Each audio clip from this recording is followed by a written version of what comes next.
Hi, it's Griggs with Obsidian Wisdom. Today we discuss 10 money mindset shifts that I'm making in 2025. If you're interested in making 2025 your best financial year yet, as I'm working towards, then it's important that we focus on the relationship that we have with money, the beliefs that we have about money. The beliefs that we have will play a significant role in how we make decisions and what we regard as good decisions with money and bad decisions with money.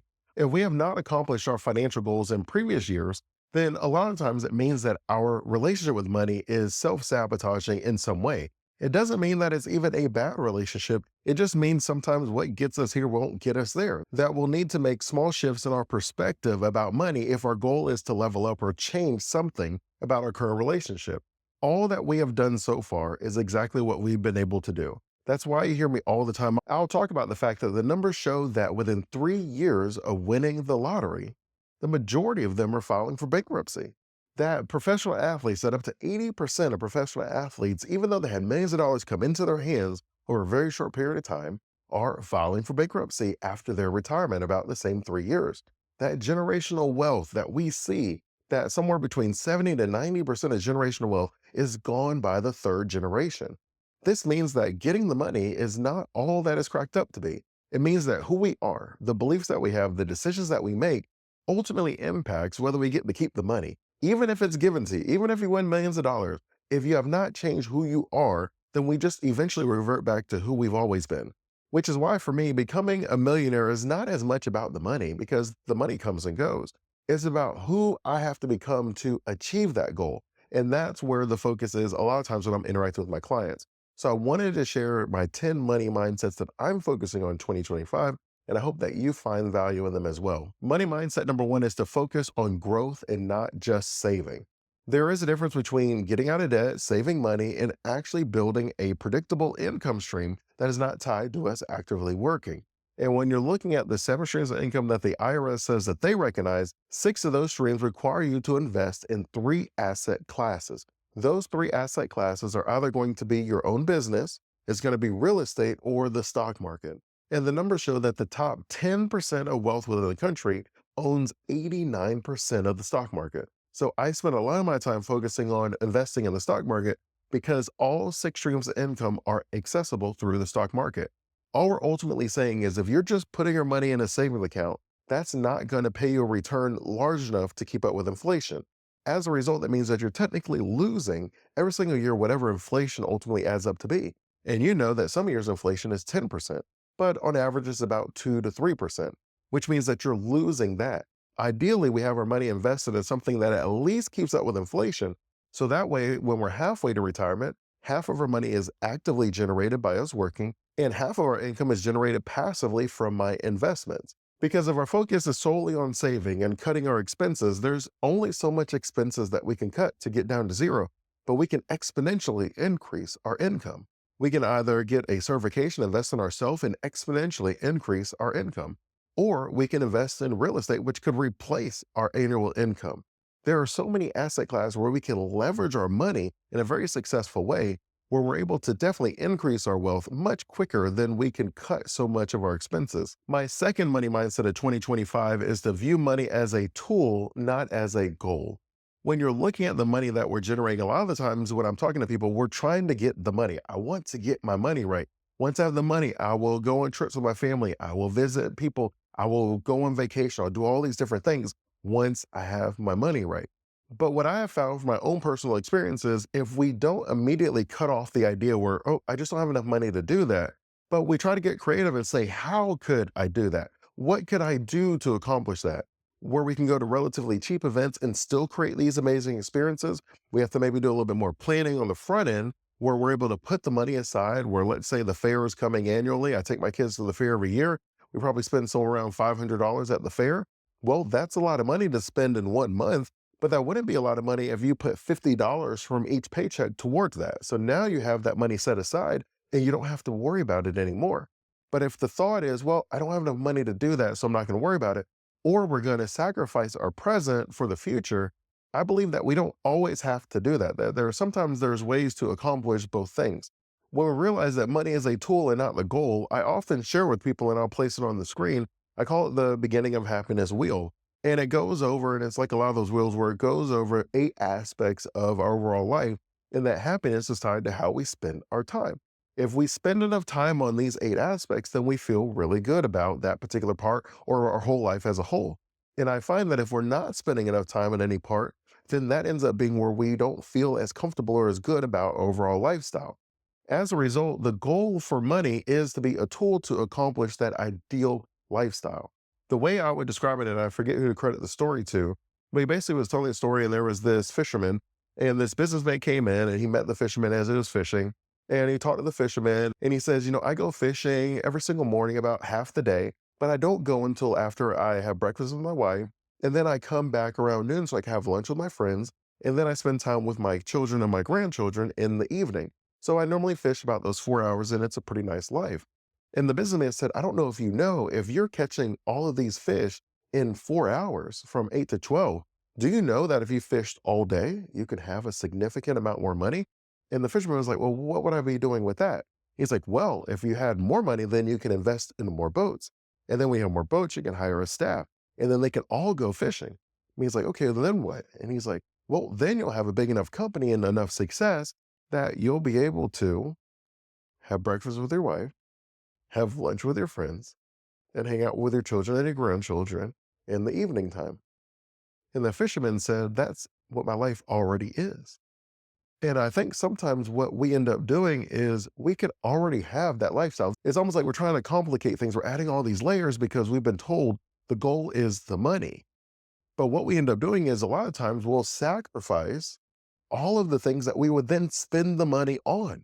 So in the fisherman story, imagine if he did sacrifice all of those things to get the money, and then he's going to buy back all the things that were already there, the things that he sold to get the money. Realistically, that to me doesn't seem like the best use of your money or your time. Ideally, once we know what our goal is, I know what my red line is. I know the things that I'm not going to sell, I'm not going to sacrifice for money because those are the things that I was going to buy anyways. And there's a scripture that really talks about this idea. What is the benefit to gain the whole world if it costs you your soul? And if you flip it around, it would be, what would I be willing to pay to get back my soul? And for most people, I would pay the whole world to get back my soul. Of course, why wouldn't you? But then the question becomes, if that is how valuable it is, why would you sell it in the first place? My third money mindset of 2025 is to embrace abundance over scarcity. So this is something that I'm very optimistic by nature. I always believe that there's a way to accomplish the goals, and I've been that way forever. I remember as a kid that one of my friend's moms, she would smoke cigarettes. And I'm like, cigarettes are bad for you, that they can kill you, right? Because in my mind, you must not know. So I'm going to tell you so I can save your life. Now, obviously, you get a little bit older and you realize that most people understand the cost of a lot of their decisions. But at that age, I always was like, we should be helping each other out. Whatever the goal is, we should accomplish it. That's why I'm very thankful that I was able to open an RIA in my own financial planning firm, because I then get to spend all of my time helping people accomplish their goal. I get to see the light shine when they say, you know what, it is possible. And I'm like, yes, it's definitely possible. Don't give up just yet. That there's a lot of levers that we can adjust and pull. So when you're talking about having an abundance mindset, it really is allowing ourselves to dream, to imagine what if it is possible. Because what we do is immediately when we say something's not possible, then that's it. There's no more opportunity to think, to imagine, to try, to envision, which is why things like vision boards and other things are very successful strategies. I'm someone who, and I may be able to find some of them and I may share it with you, I don't know, but I will create different images of the goals I have for that year. So I'm planning on opening an amazing Obsidian Wisdom office, and there's an open lot. It's about 2.5 acres, and I plan on getting that 2.5 acres. So I found a building. I pasted a building onto that acre. I then put the address of that location on the building, and then I put myself inside of it with an office and certain things, because that's the goal that I'm going towards. I have an abundance mindset. We're going to make this happen. It's totally possible. Now, whether it happens exactly on the timeline, maybe, maybe not. But is it possible? Can it happen? 100%. It's definitely possible and can happen. I remember when I was a kid, we would drive maybe 45 minutes, so down to Palm Beach County, to go to Dairy Queen. And it was a really long drive. And I love Dairy Queen. And I remember thinking, when I grew up, I would put a Dairy Queen inside of our city so I can go 10 minutes to go to the Dairy Queen. Before I graduated high school, the Dairy Queen was there and it's still been there. And if I ever got to see the owners, I would say, you took my idea. Now, obviously, I was probably 10, so they didn't take my idea. But if I could go back and talk to 10-year-old Dre, I would have told him, don't give up on the dream. Don't just say, I don't have the money today, so it's not something that I can do.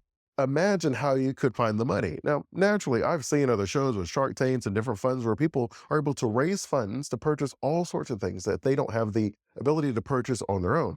Right? Magic Johnson, he was able to buy into the Dodgers and the Commanders. And it's not that he had the money, he was a part of an investment pool, an investment group. You don't allow yourself to say, well, that's not possible. I don't have the money to afford it. You have to give yourself the opportunity to think of a way to be able to accomplish the goal, which is why having a money mindset that focuses on abundance and the ability to accomplish those goals is critical for me in 2025. My fourth money mindset of 2025 is to think long term, not short term. And this money mindset is something that I'm constantly reminding myself of because there's two things that end up ultimately happening when I think short term. Number one is I think something's not possible because it's a short amount of time. It may not be possible to do in 3 months, but it's totally possible to do in 3 years. And I forget who it is. I think it might have been Tony Robbins, but he said that we overestimate what we can do in 1 year and we underestimate what we can do in 5 years. And I am someone who definitely believes that as a financial planner, where we're putting a plan together for 5, 10, 20 years, we can probably accomplish almost every single one of your goals. But if you say, I have to do it in 5 years, well, that's a little bit more difficult because it requires a lot more effort from us ahead of time. We're not taking advantage of compounding interest and just the time as far as the stock market tends to go up in long term over time. There are so many benefits to having a long term approach to our plan. The second issue that we tend to run into is we open ourselves up to being scammed because I need something to happen yesterday. If someone is out there promising me that they can make something that maybe when Dre's talking, it takes 10 years, but they tell you it could take 10 months, you might go to the person that's promising to accomplish your goal in 10 months because I said 10 years, but then you find out that that's not possible. Now you spent 10 months, you wasted the money, and you're no closer to the goal when ideally we could have accomplished the goal if we just accepted what the long-term time frame is. And I remember, and I'll never forget, there was this person who was selling this investment course. She was going to teach option trading. And she told the people that she could show them how to double their money every single day or every single week. And I remember looking at the numbers and I was like, you know what, if the numbers, that would mean that you would have like $1 billion in 5 years. Because you remember that old saying where they said, would you rather have a penny that doubled every day for 30 days or would you rather have $1 million? And you found out that doubling your money every single day for 30 days got you $3 million, where you had more than the $1 million that was given to you. So it's that idea, but then times multiple years. If I just continually double the money every single week, and she was only selling it for $30. And basically, when I see something like that, I'm thinking, okay, if you're only selling it for $30, then it must not actually be worth much, right? Like that's just the truth. How could you possibly have an investment strategy that doubles your returns every single week and all you have to do is give someone $30? Number two is naturally, if you were able to do that, then you would open your own hedge fund and you wouldn't say anything. And there's a great example of that. And I have his book and I maybe have it behind me. I don't think it is there, but it's called The Margin of Safety. Seth ended up taking his book off the shelf. He was seen as the next Warren Buffett. He had like plus 20% returns year after year after year. And he said, you know what, I'm not going to sell my book anymore because it's telling my mind frame, my thought process. That's what people do when they find something that works. They stop talking about it because you don't want everybody else doing what you do because it takes away your edge. It's basically this idea of arbitrage where if there's this little wrinkle in the stock market and you're the one that's able to capitalize on that wrinkle, the more and more people that start taking advantage of that, the wrinkle flattens out. That's why the idea of the stock market long term is a perfect market. It always balances itself out. But there are short term swings where we have opportunities for growth. So we don't want those two problems that you run into. Number one is we have an unrealistic expectation. And as a result, it opens us up to being scammed. And number two is we underestimate our ability to accomplish our goals because it's not possible to accomplish in the time frame that we set. It'll be the same as if you were to get a personal trainer. You're like, I have to lose 30 pounds in the next 30 days for a wedding or something like that. Maybe you only lose 10 pounds, but you were trying to lose 30, so you're not happy because you had unreasonable expectations. So that's why that money mindset for me is a big focus of something I'm definitely working towards. Number 5 on the list is to celebrate small wins. Now, this is something that I've definitely been spending more time focusing on the past couple years, where I want to be able to measure my progress, to measure my success in the things I'm going to celebrate versus perfection.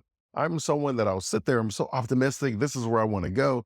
And if I don't hit that goal, sometimes I don't want to celebrate anything along the way.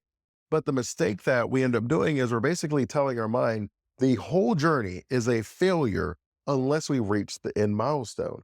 And that is something that makes it hard for our mind to wrap around. Let's keep doing this failing thing. And that's why a lot of the time, even when we talk about retirement planning, why it's so difficult for some people because the goal is to have whatever, a million, 2 million, 5 million, whatever the number is for you. And then if I have 100,000, I don't celebrate it. If I have 50,000, I don't celebrate it. That we don't celebrate each of our milestones. So in our mind, it's like, well, I guess the saving money is losing. And then it kind of talks us out of it because our mind is trying to protect us. It doesn't want us to feel that way. And so it's like, well, you didn't really hit the milestone, so this isn't a good idea anyways. Let's just go ahead and spend some money today so we can feel good today. But if I'm celebrating the small wins where I almost gamify my life, then all of a sudden I feel really good. And when you think about gamifying, you could look at all the games, but Candy Crush and different ones, where if you've ever played Candy Crush, the first 10, 20 levels are super easy. You're just basically going to win it by moving any one thing because they want you to get that feeling of, oh, yes, this is what winning feels like. And then you win again and again. And you're like, I can't wait to feel this again. And then the levels get a little bit harder and a little bit harder, and they take a little bit longer and a little bit longer. And what Candy Crush is hoping is you're addicted to that feeling so much that you'll pay to be able to get that feeling again. Because all of those games, they're free to play unless you're someone that needs to get that feeling instantly, where you need to get that feeling much quicker. And so when they say, all right, that's your turns for the day, but you're able to pay $5 if you want to be able to have a few more turns today, or maybe you watch 3 commercials so you can have a few more turns today. And then you'll do that because you're trying to get that feeling again. We have that same opportunity to gamify our life and our goals. All we have to do is celebrate our small wins. And we celebrate all of our small wins. We then get addicted to that same feeling. And now we're excited to put money away for retirement. Now we're excited to look at our financial plan and see how we're doing. Versus if the goal is perfection and not progress, well, now we're not celebrating anything. And the opposite is happening where now I'm mentally nervous about checking my financial plan. I'm uncomfortable about checking my stock's performance because I'll feel like I'm losing. Even though we have a milestone, we could celebrate any little thing. You could celebrate contributing 12 months in a row. You can consider celebrating reaching a 1,000, 10,000, 100,000 milestone. Every time that you hit that, you can celebrate it. And you can do something small and enjoyable for yourself. And that's something that I'm definitely working on because I'm always measuring perfection, but I'm definitely working on measuring progress. And I've been focusing a lot on measuring progress, not only in my own personal growth, but even with parenting with my kids and my wife and my friends, where in my mind, I'm like, this isn't the most efficient way to do things. I have learned that it's not always about perfection. It's about progress. I'm just celebrating the fact that you picked the book up, even if the book isn't at your grade level. I'm celebrating the fact that you're trying something new, even if I wouldn't have done it that way. And I find that it makes it a more enjoyable experience for me, and it definitely makes it a more enjoyable experience for them. Number 6 is to invest in yourself. Investing in ourselves is not something that we should see as an expense, and it's something that I had to work towards. That we have two levers in this world as far as getting whatever we want. We have time and money. And I'm always someone that generally leans on trading time because I feel like I can save the money. It's not me saving the time, it's me wasting the time because now I'm wasting my time. So I'll give you a quick example. So I was studying and thankfully I passed. I passed my CFP exam this past December and I'm just waiting for the final check off so I can officially, put it on my name and all that other stuff. But I remember trying to pass it on my own and I just bought the books. I was like, I know a lot of the stuff. I'm just going to read the books, take the test, I'll be fine. The test is like an 8 a.m. to 3 p.m. and you have 170 questions, but you have to study thousands of questions to really be able to know all of the information because everyone's test is slightly different and you don't know what information they're going to put on your test, which different investing or retirement strategies they're going to put on your exam. So I remember reading all the books. I spent so many hours reading the books and I fell just short of passing the test. There was this program, it was called Dalton. I don't get any fee or anything for sharing it with you, but I bought the Dalton Review and that was a $2,400 investment. And that was something that I was like, man, I'm not going to do this because all they're going to do is give me the same information that's in the book. All I got to do is read the book. Why would I pay someone $2,400 for something I could do myself? And then honestly, I'm sitting there thinking like I'm having these conversations sometimes where like, I don't know what value that you're providing, Dre. I could do this myself. And it's not always whether or not we can, because obviously you're all very brilliant and you can. It's just what's the best use of our money and our time, because those are our two levers. And what I found was instead of me having to read all of the books, which I did multiple times for all the small nuances, when I bought the Dalton program, they would say, these are the type of questions that they ask in this section. And these are the questions that they've asked multiple years in a row. And they'll say, this material is not that big of a deal. They rarely ask a question from that. So I was receiving this guidance from that investment. And now I'm still able to study the material, but now I'm only studying the most valuable material. They were able to point that out to me with the wisdom that they had established from helping all these people pass the CFP exam. And I'm sitting there like, exactly, this is the whole idea of Obsidian wisdom. It's this idea that if I find the experience of someone else and I can use their 10, 20, 50 years of experience to help me today when I don't have that experience, I'm going to save myself a lot of pain and heartache and stress and money because they're going to help me maximize the results. And so I did that. That was an investment in myself. I was able to pay that, take the exam, pass the exam, and I was able to do it in a much more efficient manner. When you're looking at investing in yourself, there's a couple of ways you can look at that. You can go out and get a certification. We know for a fact that if you just literally go out and get a CPA, you know that you'll exponentially increase your value as an accountant. We know that there's different technical skills in IT and database servers and different things, where if you get those certifications, you are exponentially increasing your value. I know in my industry as a certified financial planner that that is something that exponentially increases my value because it makes it easier for others to know that you know what you're talking about. Now, granted, you could probably watch several videos and be like, I think Dre has an idea of what he's doing, but it's just a little bit easier. If you invest in just a skill overall, just to increase your fulfillment half, I don't think you just have to invest in things that give you a financial return. You can invest in things that give you a fulfillment return, where you can learn a new trade, a skill. You go back to singing, you can have you can have a golf coach or tennis coach. There's so many things that you can invest in yourself in, and that still helps us feel much better. And so that is something that I want to continue into 2025, where I'm investing in myself, whatever that looks like, so that I can improve and increase my overall economic value and also my lifestyle value. Number 7 on our list is to separate emotion from money. So I think of this in a couple of ways. And the first way I think of it is money is a tool. If money is a tool, then we can't inherently say money is good or bad. If I had to choose, I believe we would probably be able to list more examples of money being a good tool, because I'm able to take my family on a trip. I'm able to pay for someone to have a surgery. I'm able to help the homeless and the lost. I can do so many good things with my money that inherently money is a tool that can be used exponentially for good. But it is true that money could also be used for bad. But if we just separate the emotion from the idea of money, where there's not this idea that if someone is poor, then they're a good person. You could be poor and love money in a lustful way, that you'll do anything, cut anyone's legs from underneath them to get more money. Or you could be poor and be indifferent towards money, that you know it is a tool that allows you to accomplish a lot of the goals that you set in your life. And that is something that doesn't matter that you're rich or poor. It's just our relationship and beliefs about money. So when you look at the ideas, and I know what we always talk about, the love of money is the root of all kinds of evil. And that is true. That I've read stories about this person, this woman. She picked up homeless people and she would clean them up and feed them and be all nice to them. And then she would get a life insurance policy out on them. And then she would kill them and collect the life insurance money. So you can see that the love of money can definitely lead to all kinds of evil decisions. And we could talk about people selling their family off, selling their values, doing awful things for more money. So we know that the love of money can lead to all kinds of evil. But then that would be ignoring the fact that we do use money for great things. If you donate money to a church or a synagogue or a mosque, then you already know that that money is used to help people who don't have money for food. You build schools, you donate and help your missionaries go on trips. That money can be a tool for all kinds of positive things as well, where you can purchase your financial freedom. And scripture would say, owe no man nothing but love. Well, how do you owe no man nothing but love, except by having the resources to support yourself, right? Even the Apostle Paul, he was a tent maker. So he didn't have to ask the congregations for money. He was able to fund his own trips in a lot of ways. Doesn't mean he didn't accept the money, but he didn't need it. So it gave him the ability to say what he felt needed to be said because he wasn't beholden to anyone based off of the funding that they were giving him.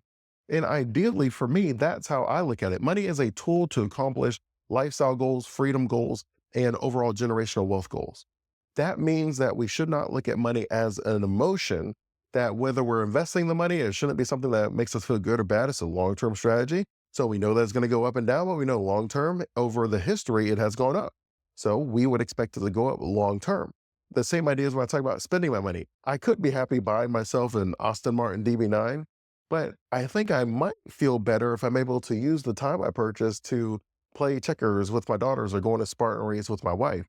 That there are things that we can do with the money where we separated the emotion from it. And then what we do after that is the emotional pull that I'm going to focus on in 2025. Number 8 on our list is adopt a wealth steward mentality. And all it is I'm not going to think about, I just want to make my ends meet. I'm going to focus on this is something that I have now and I can't take with me. The Egyptians have shown us that. You can bury all the gold with you that you want. You can set up booby traps. You can kill their spouse and bury them next to them. You can do all these things, but you can't take it with you. And the people will find a way in there and they'll steal all your stuff and put it in museums, et cetera, et cetera. So you can't take it with you, which means that we're just stewards for the time that we have.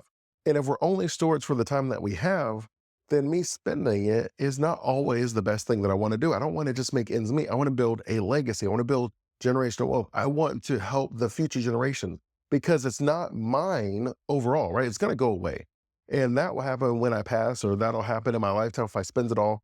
But ideally, if I'm able to at least choose who I give it to, because I'm the steward of it right now, then I can be able to create something that's generational, something that's beneficial, not just for me today, not just for my wife and kids today, but for future generations where maybe they'll have a little picture over the fireplace of me and Yams and they'll talk about how wonderful we were and how we set the generations up. I mean, I don't know. But you see those in the movies, so why not shoot for that? But I want to be able to build something where they're able to say, you know what, that Dre guy, he passed on a lot of wisdom. He focused a lot on the family, and he was a very good steward of everything that he had, from his relationships to his friendships to his clients to his family, that he really valued all of those relationships in a way where he built a lasting legacy. And maybe they'll even put the flag at half mast when I go because of the value that I've been able to provide in the world, right? Like that is kind of the idea, is that everything we have is just for such a finite amount of time when you look at the overall existence of the world. That means that if I'm just going to be a steward for the time that I have, how can I focus a little bit more on future generations and less on myself and making ends meet? My ninth money mindset of 2025 is I want to be proactive, not reactive. And all we're really talking about here is I want to plan for the unforeseen event. Because the reality is these unforeseen events is not that I don't know that they're going to happen. I just don't know when they're going to happen. That generally speaking, we know that there are certain emergencies that might come up where we could talk about our inability to work. Well, maybe I look at disability insurance. We could talk about me passing too soon. I could look at life insurance. We could talk about my retirement in the future. Well, I need to look at building predictable streams of income to fund my retirement lifestyle. I could think about taxes, and that means I can put an investment strategy together where I either do backdoor Roth conversions, either put money in tax advantage accounts. There are so many things that I can do now to prepare for the future.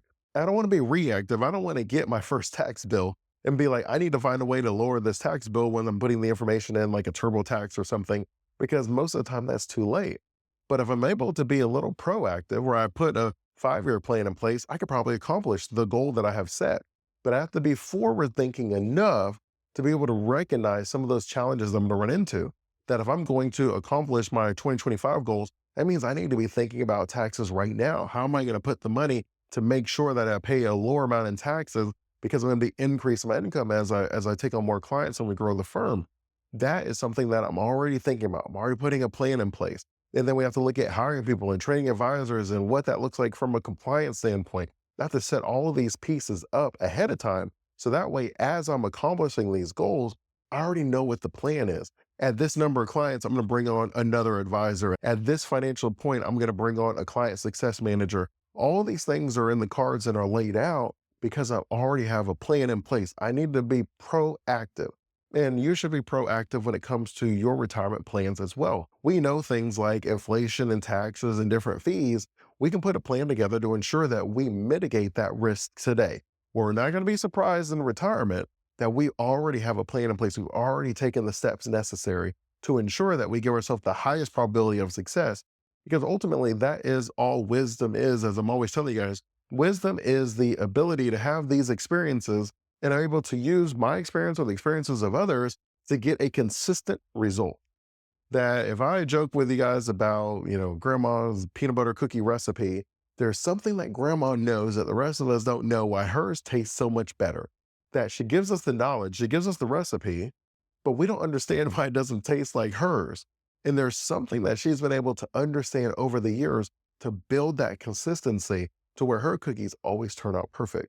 And I don't know what it is that makes her cookies turn out perfect, but she knows what it is and she won't tell us what it is. My 10th and final money mindset of 2025 is to share my money goals.